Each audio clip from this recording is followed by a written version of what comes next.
and welcome to today's lesson with the Tennessee At Home Learning Series. This lesson is for all our fourth graders out there, even though anyone is welcome to join in. Today is the 20th lesson in our math series. My name is Miss Pereira, and I'm a fourth grade teacher at Venus Stewart Elementary here in Gallatin, Tennessee. If you didn't see our previous lessons, you can find it at the Tennessee Department of Education website at www.tennessee.gov/education. You can still tune in to today's lesson if you haven't seen any of our others, but it might be more fun if you first go back and watch our other lessons since we'll be talking about things we've learned previously. Today we'll be learning about division using a strategy called partial quotients. Before we get started, you're going to need some materials to fully participate. Pencil, paper, and a nice space to work. I'll give you just a few seconds to gather those materials. Okay, let's begin. If you participated in lesson 13 with us, you saw how to use area models to multiply. Today, we're going to learn how to divide using area models. So let's review that multiplication strategy now. Let's multiply 23 times 6. Start by drawing a rectangle. Remember that this method uses the concept of area of a rectangle. So how do we find the area of a rectangle? Correct, length times width. So we need to label the length and width with our factors. One factor will be the length, one will be the width. So that it looks more realistic, we're going to take our 6 and make it our length because it's just a little bit shorter. And we'll take 23 and make it our width because it's longer than the other side. So to make this easier on us, let's break apart the 23 by place value. We can write it in expanded form, 20 and 3. And we can split our rectangle to show that. So we're going to find two smaller areas to help us find the total area. So how many tens are in 23? 2 tens are 20. And how many ones? 3. So now to find the product of 23 times 6, we just need to find the area of this rectangle. So let's find the area of the smaller rectangle first. We know that 6 times 20 is what we need to find here, length times width. And we know that 6 times 2 is 12, so 6 times 20 would be 120. Now to find the area of our smaller rectangle, it's just a basic fact. Length times width here is 6 times 3, and we know that 6 times 3 is 18. So what we found here is our partial products, 120 and 18. But to find the total product or the total area, we have to add those partial products together. And we know that 120 plus 18 is 138. Very good. So our total product is 138. 23 times 6 is 138. Good job, everyone. Now that we have reviewed how to multiply numbers using an area model, let's explore how we can use the area model to divide numbers. Think about how multiplication and division are related. In the problem that we just did, we found that 23 times 6 equals 138. How would I write that as a division problem? Good.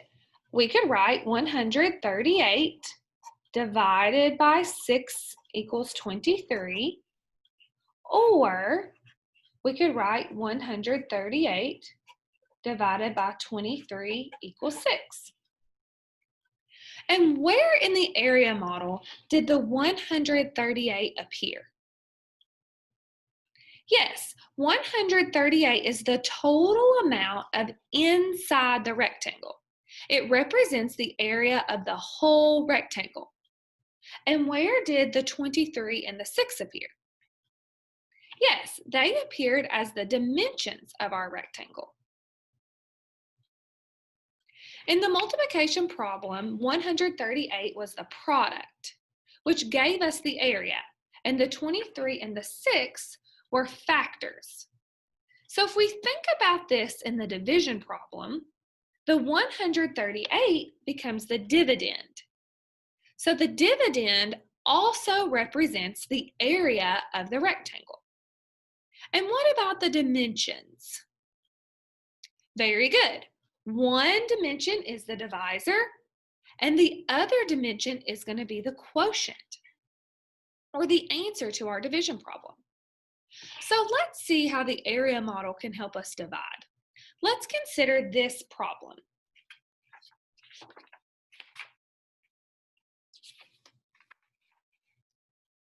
Camp, there are 5 players on each lacrosse team.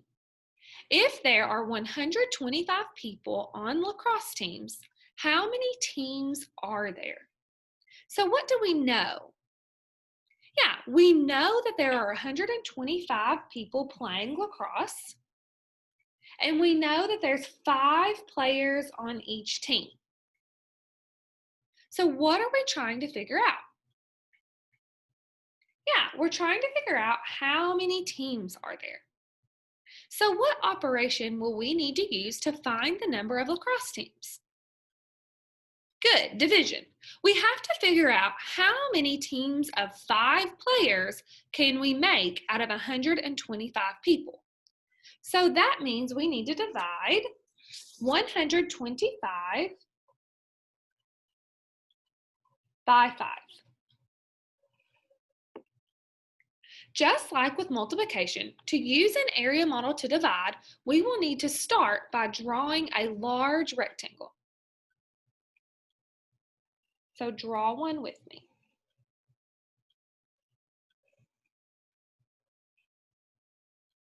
Now, where do we need to put each number? Well, we need to think about the relationship between multiplication and division. What is the dividend? Good, 125, which is the number of the total people playing lacrosse. So where do we write 125 in the area model? Very good. It goes inside the rectangle because it represents the total area of the rectangle. And where do we write the 5? Exactly. 5 is the divisor, so it goes along one of the dimensions, either the length or the width.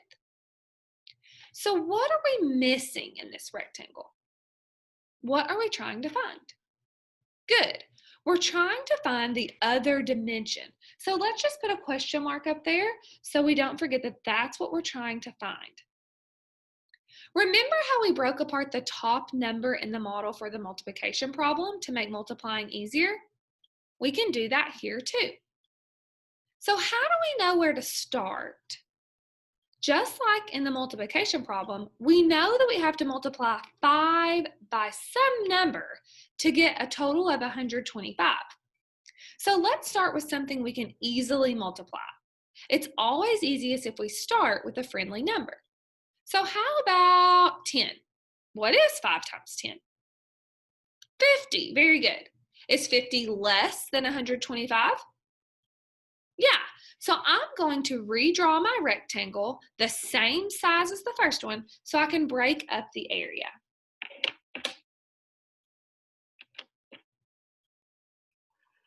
So I'm just going to draw a second rectangle over here that is about the same size. And this time, we know we said 5 times 10 gets me 50. So how many baseball players do I have left? Now, remember that the area inside the rectangle hasn't changed. So this total area is always going to be 125 for this problem. Since we just divided it so that this part is 50, what value do we write here? Good. I'm hearing 75 because we have 75 left over. 125 minus 50 leaves me with 75. So how can we check that the area hasn't changed? Of course, we can just add the 50 and 75 together. Does that equal 125? Yes, it does. So we're good. Now we still don't know the whole length yet. We only know part of it. We still need to figure out the rest of the length for the rest of the area of this rectangle. We need to break apart the 75. Could we multiply by 5 times 10 again without going over 75? Yeah, so let's draw another rectangle that shows that. Trying to keep my rectangle as close to the same size as possible because my total area didn't change. So far, we know this much of the length. And we were going to do 5 times 10 again to use up another 50 of the area. So that leaves us with how much more area over here? Yeah, 25. Because 125 minus the 100 we've already used leaves us with 25.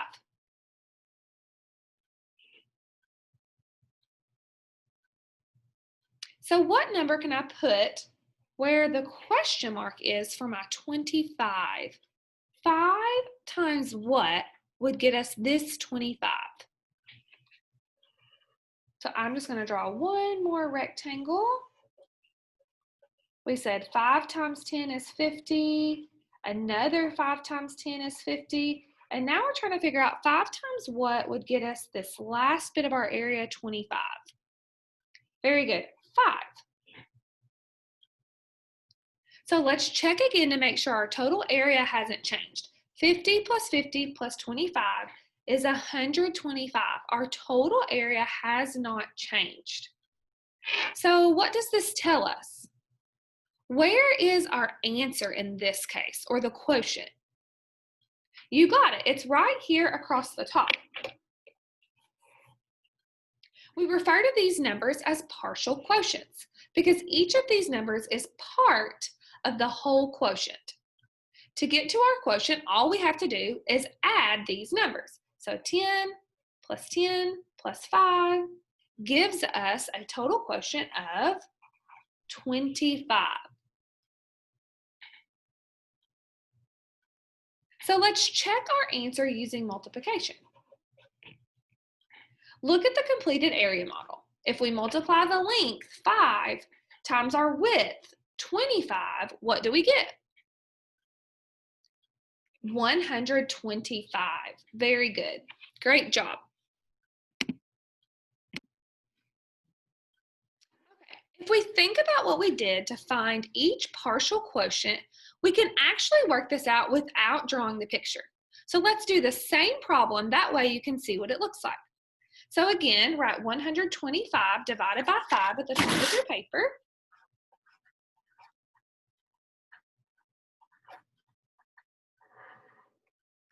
But we're going to set it up a little differently. We're going to set it up with a bracket. So we're going to do 125 divided by 5. Notice that the dividend is underneath the bracket and that the divisor is on the outside.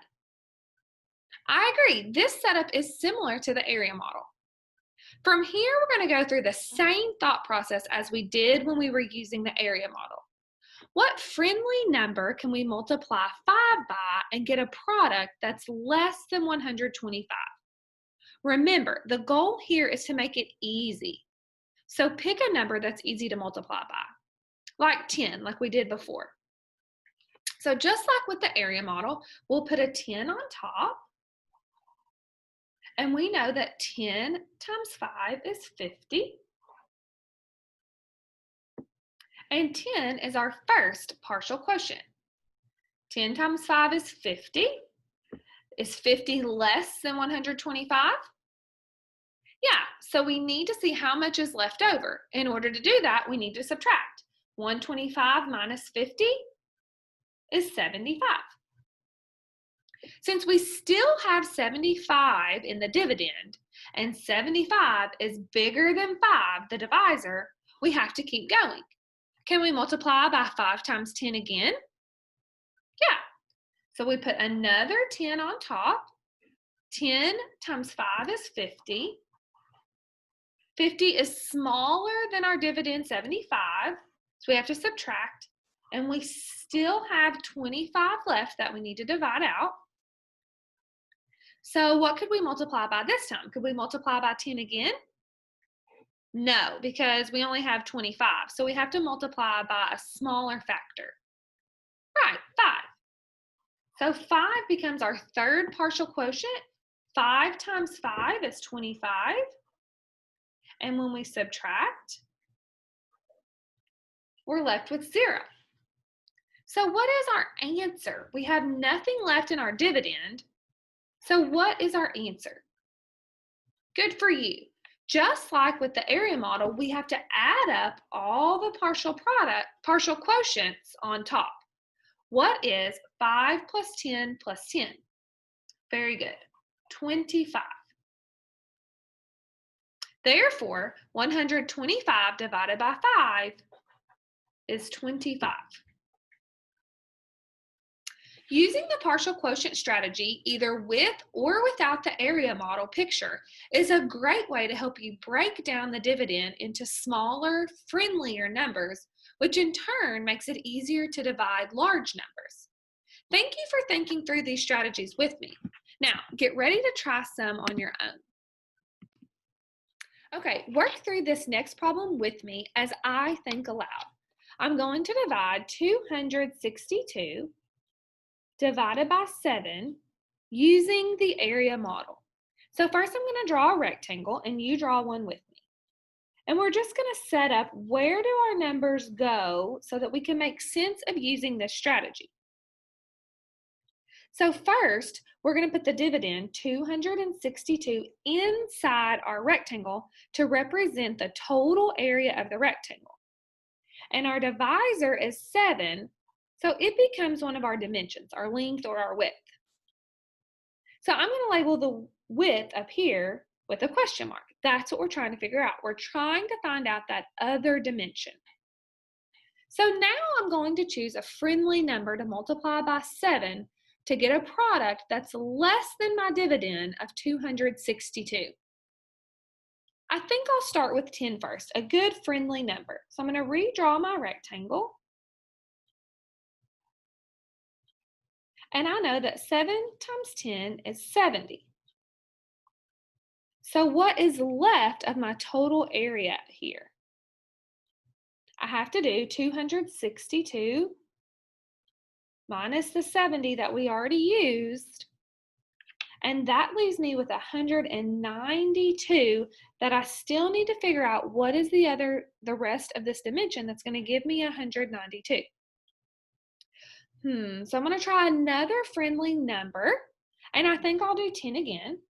So I'm going to just redraw my rectangle.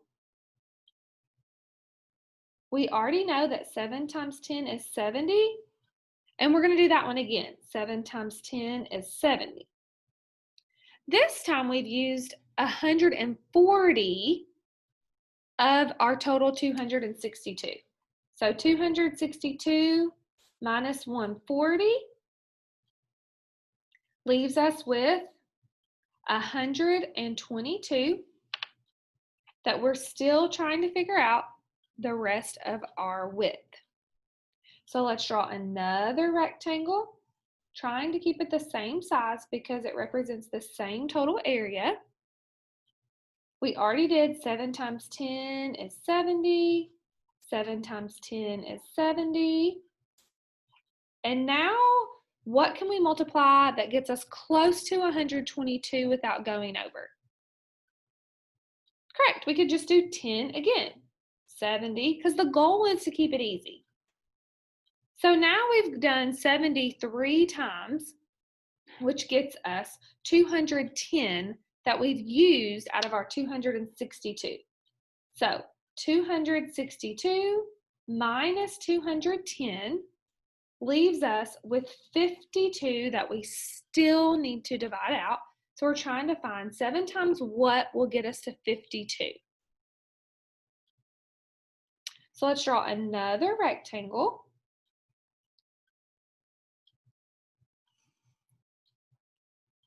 My divisor still 7. We know 7 times 10 is 70. 7 times 10 is 70. 7 times 10 is 70. And now we're trying to do 7 times what will get us close to 52 without going over. Yeah, our basic fact, 7 times 7 is 49. And then what do we have left? So think about what we've used so far. We had 52 left here, and we just used 49. So that leaves us with 3. 3 is smaller than our divisor of 7. There's nothing I can multiply by 7 to, not a whole number that I could multiply by 7 to get 3. So my remainder becomes 3. So now in all of this, looking at our final rectangle, where is our answer?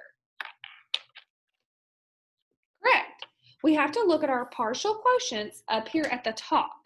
So we know 10 plus 10 plus 10 plus 7 is equal to 37. But we also can't forget about our remainder here. So we know the quotient or the solution to our original problem is 37 with a remainder of 3. Now, let's try another one together using the partial quotient method without having to draw all the picture. As you can see, drawing the pictures, the bigger numbers we have, it can be a little monotonous, but it works. It is a strategy that works, especially if you need that visual model. But let's try it this time without drawing the picture. So at the top of your paper, I would like for you to write 529 divided by 4 equals blank. And then I want you to go ahead and set it up like we did last time, putting our dividend under the bracket and our divisor out to the side. Now, let's start by picking a friendly number. What should we pick? I hear several of you saying 10. Yes, we can start with 10, but 529 is a really big number. Is there another bigger friendly number that we could try? 100? Is 100 a friendly number? Yeah, we know what 4 times 100 is. Very good. So we can do 4 times 100, 100 becoming a partial quotient. 100 times 4 is 400. 400 is smaller than our dividend, so we need to subtract and see what we have left. So we still have 129 left. So now what's a friendly number we could multiply by? Yeah, now would be a great time to use the 10. So we write 10 up here as our partial quotient. 10 times 4 is 40. 40 is less than our dividend, so we have to subtract out and see what's left. So we have 89 left. We have to choose another friendly number. We could do 10 again, very good. 10 times 4 is 40. Subtract that out because we still have some left. 49, what's another friendly number? Very good, we can do 10 again. We know that 4 times 10, this 10 being our fourth partial quotient, 10 times 4 is 40. It's less than our dividend, so we can subtract it out. We've got 9 left. 9 is bigger than our divisor, so we can keep going. What would be a good friendly number here? We can't use 10 again because we only have 9. Very good, 2. 2 times 4 is 8, and when we subtract it out, we get 1 left. Now the 1 is smaller than our divisor. There's not a whole number that I could multiply 4 by to get 1, so what are we going to do with the 1? Very good, it becomes a remainder. And then where is our answer? Where are we going to get our quotient from? Yeah, we're going to look up here at our partial quotients and we're going to add them together. So 100 plus 10 plus 10 plus 10 plus 2 gives us a total of 132. So our quotient becomes 132, but we can't forget about our remainder down here at the bottom. 132 with a remainder of 1. Excellent job. Now I want you to try one on your own and then we'll check it together. So at the top of your paper, please write 177 divided by 8 equals what? And I'm going to give you a couple minutes to try this on your own and then we'll check.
How did you do?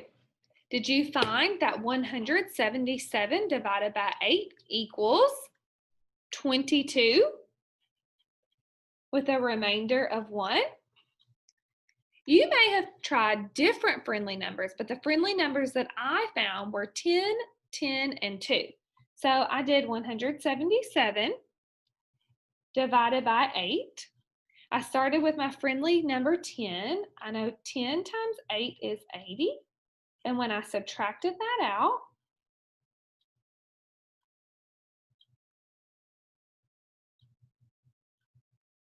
we get 97. So I know that 97 is still bigger than the 80, so I could use 10 again. 10 times 8 is 80. I'm left with 17. And then I know that 2 times 8 is 16. And then I was left with 1, which is smaller than my divisor, so it becomes a remainder. And my partial products add up to 22 with a remainder of 1. Excellent work today, boys and girls. Thank you again for having me in your home. I'm going to leave you with some independent practice. You can get it off the TV screen here, or you can go online to www.tennessee.gov/education and get a printable version. I look forward to seeing you in our next Tennessee at Home Learning series. Keep up the hard work.